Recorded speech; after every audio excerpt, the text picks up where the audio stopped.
कहानी के शुरू में हम एक आदमी को देखते हैं जो एक गुफा में अपने डॉग के साथ था। वहाँ पर बड़े से संदूक में खजाना छुपाने आया था और साथ ही उसने इस जगह का नक्शा भी बनाया हुआ था ताकि बाद में भी वो यहाँ पर आ सके। जब वो यहाँ से जा रहा था तभी सारी गुफा हिलने लगती है। ऐसे लग रहा था जैसे कोई ज़लज़ला आ गया हो। बाहर जाने का रास्ता बंद हो गया था। उस आदमी का डॉग तो दूसरी तरफ चला गया था पर वो उधर ही गुफा में फंस गया था। वो अपने डॉग को एक संदूक और यहाँ का नक्शा देकर कहता है, जाओ जाकर थोड़ी दूर एक विच का घर है जो जादू करती है, उसको ये चीजें जाकर दे आना। वो डॉग ऐसा ही करता है पर वो बेचारा उधर ही फंस गया था। उस आदमी का डॉग जादूगरनी के घर तक पहुंच जाता है और उसको सारी चीजें दे देता है। इसके बाद कहानी में हम कुछ आगे का सीन देखते हैं जहाँ पर एक आदमी जिसका नाम एमिट था, जो उसी आदमी का पड़पोता था जो गुफा में दफन होकर मर गया था। वो बैठा अपने बच्चों और उनके दोस्तों को ये कहानी सुना रहा था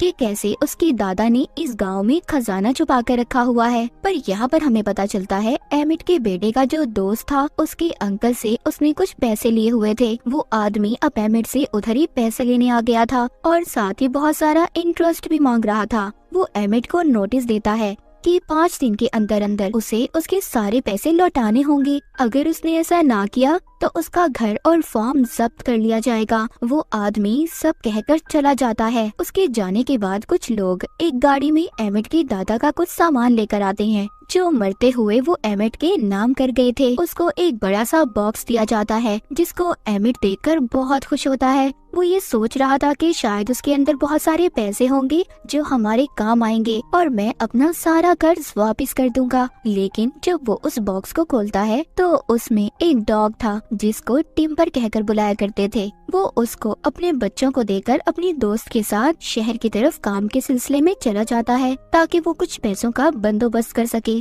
और अपनी बड़ी बेटी को ये जिम्मेदारी देता है कि तुमने सब बच्चों का ख्याल रखना है। एमिट का बेटा उसके दोस्त की बेटी के साथ उस बॉक्स को उठाकर अंदर लेकर आता है जिसमें टिम्बर था। उसको उस बॉक्स में से अपने डैड के दादा की तस्वीर और एक नक्शा मिलता है जिसको उसके दादा ने गुफा में छुपाया था। एमिट का बेटा बहुत खुश होता है और सोचता है कि खजाने वाली बात बिल्कुल सच है। अब वो उस खजाने को ढूंढने का फैसला करते हैं। तभी उसकी बड़ी बहन आती है और कहती है, मैं पार्टी में जा रही हूँ, तुम प्लीज घर पर रहना और घर से बाहर मत जाना। उसके जाने के बाद दोनों बच्चे अपनी जरूरत का कुछ सामान लेते हैं और साथ ही अपने डॉग को भी लेकर उस खजाने की तलाश में निकल जाते हैं। वो सबसे पहले उसी गुफा में जाते हैं जो हमने कहानी के शुरू में देखी थी। उधर ही उनको जमीन पर कुछ नजर आता है। जब ये वहाँ से मिट्टी हटाते हैं तो उधर उन्हें एक बॉक्स मिलता है। एमिट का बेटा उसके गले में जो चाबी थी जो उसके डैड ने दी थी, उससे वो छोटा बॉक्स खोलने की कोशिश करता है पर उस चाबी से वो बॉक्स नहीं खुल रहा था। तभी उसे अपने डैड के दादा का डॉग टिम्बर के गले में चाबी नजर आती है। इसीलिए वो उस चाबी को लेकर उस बॉक्स को खोलने की कोशिश करता है जिससे वो बॉक्स खुल जाता है। इसको उसके अंदर से एक लोहे का टुकड़ा और आगे जाने का नक्शा मिलता है जिसे देखकर दोनों बहुत खुश हो गए थे और आगे बढ़ने लगते हैं। मगर वो आदमी भी इनका पीछा कर रहा था जिसने एमिट को उधार पैसे दिए थे,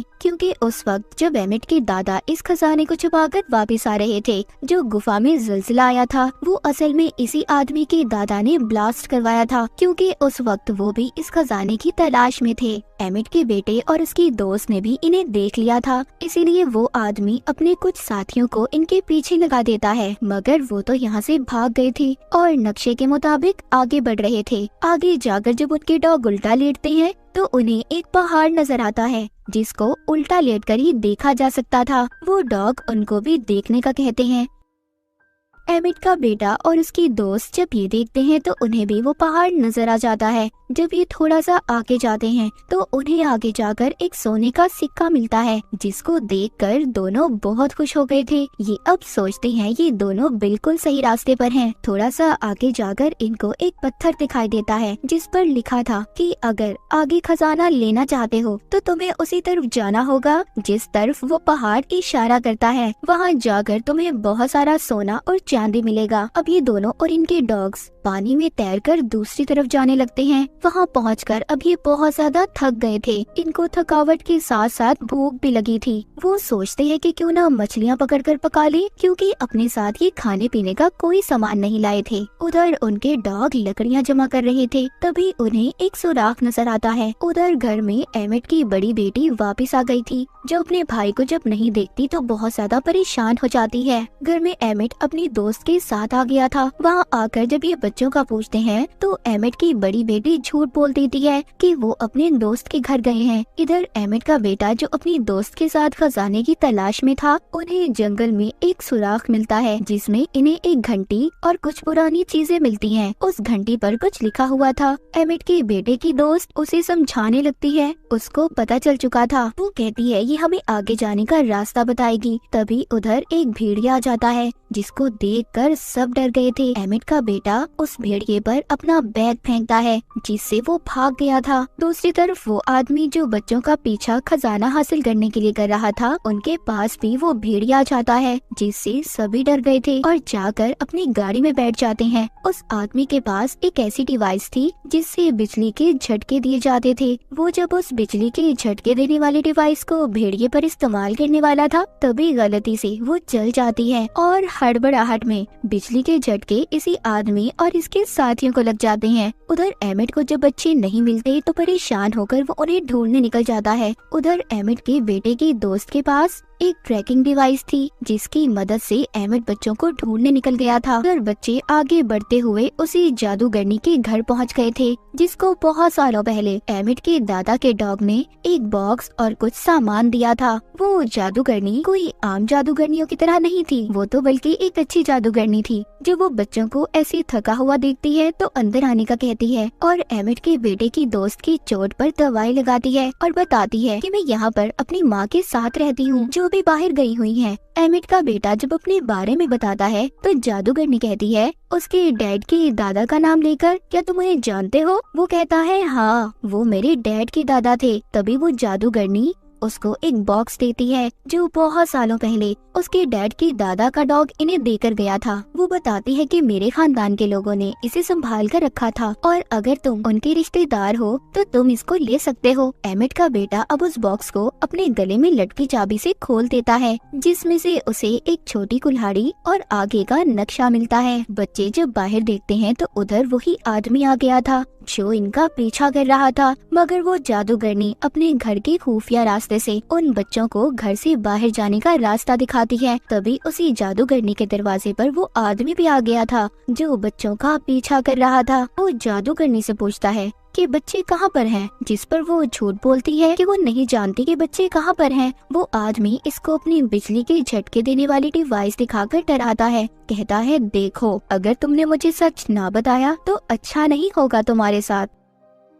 उधर बच्चे अपनी आखिरी मंजिल की तरफ पहुंच गए थे, पर वहां पर एक झरना था और आगे जाने का कोई रास्ता नहीं था। लेकिन अचानक ही उधर उनके डॉग को जमीन पर कुछ निशान दिखाई देते हैं जो शोर करके उनको अपनी तरफ बुलाते हैं। वहाँ निशान में एक छोटा लोहे का टुकड़ा, घंटी और छोटी कुल्हाड़ी रखने के निशान बने हुए थे। जो चीजें इनको अब तक मिल चुकी थी, उन चीजों को उधर लगाते ही पत्थरों के दरमियान एक रास्ता बन जाता है, जिसे देखकर वो बहुत खुश होते हैं। तभी उधर वही आदमी भी आ गया था जो इनका पीछा कर रहा था। वो कहता है शुक्रिया मेरे बच्चों खजाने को ढूंढने के लिए। जब वो उस रास्ते पर जाने वाला था तभी उस गुफा से बहुत सारे चमगादड़ बाहर निकल आते हैं, जिससे सबका ध्यान भटक गया था। इस बात का फायदा उठाकर एमिट का बेटा उन सब चीजों को निकालकर अपनी दोस्त और डॉग्स के साथ अंदर चला जाता है, जिसके जाते ही रास्ता बंद हो गया था। वो अंदर आकर इधर उधर खजाना ढूंढने लगते हैं। ये वो ही गुफा थी जहाँ पर एमिट के दादा ने खजाना छुपाया था। ये सब ट्रॉली में सवार होकर आगे बढ़ने लगते हैं। बाहर वो आदमी जो खजाने का पीछा कर रहा था, वो बॉम्ब को ब्लास्ट करके रास्ता खोल लेता है। तभी बॉम्ब के फटने की आवाज एमिट भी सुनता है। वो भी उधर पहुँच चुका था। अंदर गुफा में एमिट के बेटे को वही संदूक मिल जाता है जो एमिट के दादा ने छुपाया था। वो जब उसको खोलते हैं तो उसमें सिर्फ हड्डियाँ थी। वो सोचते हैं इतनी मेहनत करने के बाद भी हमें सिर्फ ये पुरानी हड्डियाँ मिली, क्या फायदा हमारी इतनी मेहनत का।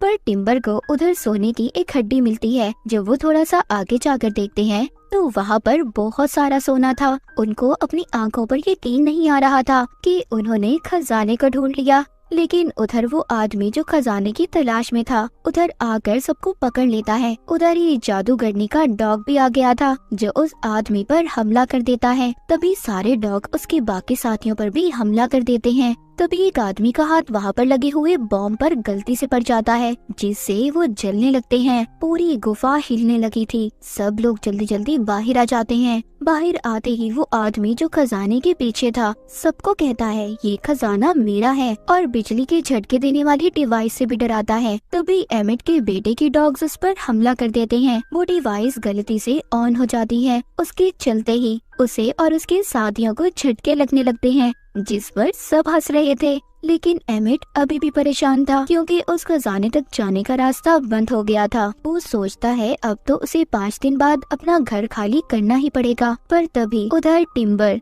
सोने की हड्डी लेकर आता है। अब उनको कहीं पर भी जाने की जरूरत नहीं थी। एमिट सोचता है कि इसको बेचकर तो उन्हें बहुत सारे पैसे मिल सकते हैं जिससे उनका घर भी बच जाएगा। मूवी के आखिर में दिखाया जाता है कि एमिट के बेटे को एक जानवर के कंकाल में से एक और खजाने का नक्शा मिलता है जिसको देखकर ये बहुत खुश होते हैं और फैसला करते हैं कि इस खजाने को भी ये ढूंढेंगे। इसी हैप्पी एंडिंग के साथ ये मूवी यहीं पर खत्म हो जाती है।